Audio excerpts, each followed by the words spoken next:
Hey, what's up, guys? I want to tell you guys the 5 mistakes that I made in the first 5 years of my marriage that I'm hoping that you don't make. Before I tell you that, let me tell you who I am. I am Sheila. I'm a relationship coach. And so people come to me to help them manage the communication in their relationship. So, what are 5 things that I did in the first 5 years of my marriage that I could have done better or I could have done differently? The first thing is not handing over power, not handing over power. So before my husband and I got together, I was a single mom for years, and because of that, I was so used to making decisions at the whim, at making decisions at a whim, finagling things and doing things in the moment, and just kind of doing things how I wanted to handle life. One day my husband was like, listen, if you're going to do all this, what you need me for? I was like, damn, okay, all right. So I had to really look at myself and understand, and really hear my husband as a man to say that how are you gonna make all the decisions without me? I know what you used to doing, but I'm here now. So that was one thing. The second thing that I did in my marriage, in the first 5 years of my marriage, that I wish I would have done differently was wanting to be right all the time.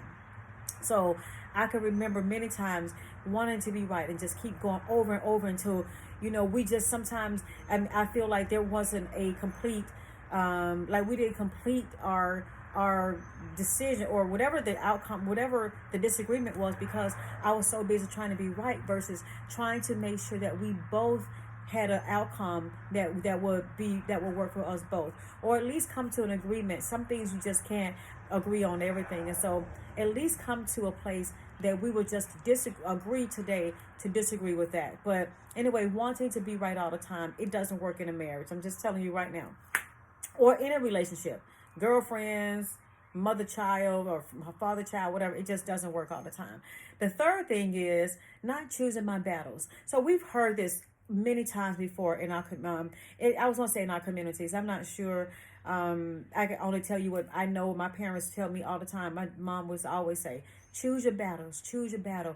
And I, in the beginning, didn't do that. I was trying to pick my way into being right about everything. And so there were some things that I could have just said, okay, you got it this time. That's not going to kill me. It's not going to hurt our family any kind of way, that if I don't get my way this time.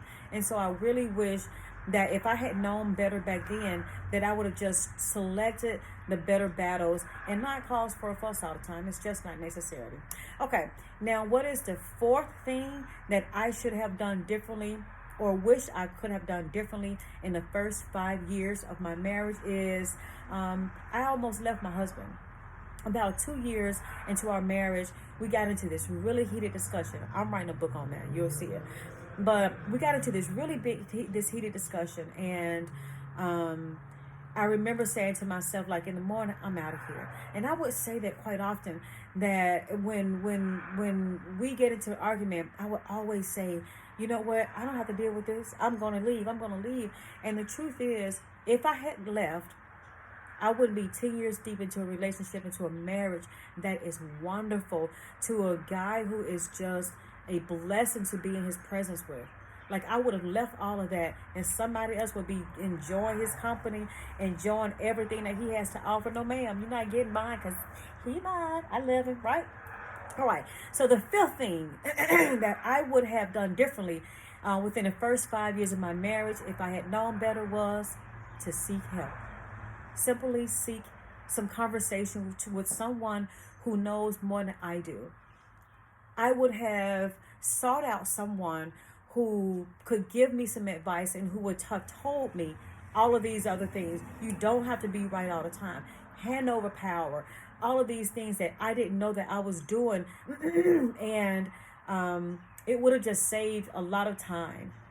And so I say to you, as a person who is in a relationship or wants to be in a relationship, especially for my newlyweds, everything ain't everything, and everything is not about you. And so if you know someone who needs to hear this message, I please share the message, because there's somebody that needs that's right now in a relationship, whether or not it's a significant other relationship. It could be a parent-child relationship.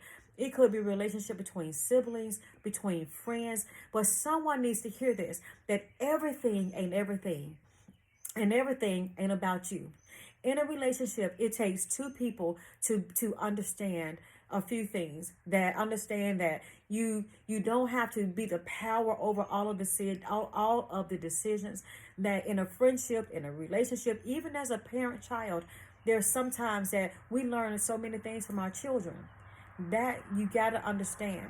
Also, wanting to be right all the time instead of wanting to come to a resolution is something that will make all of your relationships even better. Also, talking to someone. If you need to talk to someone, I am your person for that. I am I'm a relationship communications coach, and I'm really good at it. So if you really want to talk to someone, I'm your girl for that. But you got to reach out to me. You have to reach out to me so that I can tell you, get you to a place of understanding what it is that you may be, what area that you can deserve, that you can use help in. And let's get you popping, right? Let's get you to a place of understanding and get your relationship to a place of peace. I'll talk to y'all soon. Bye.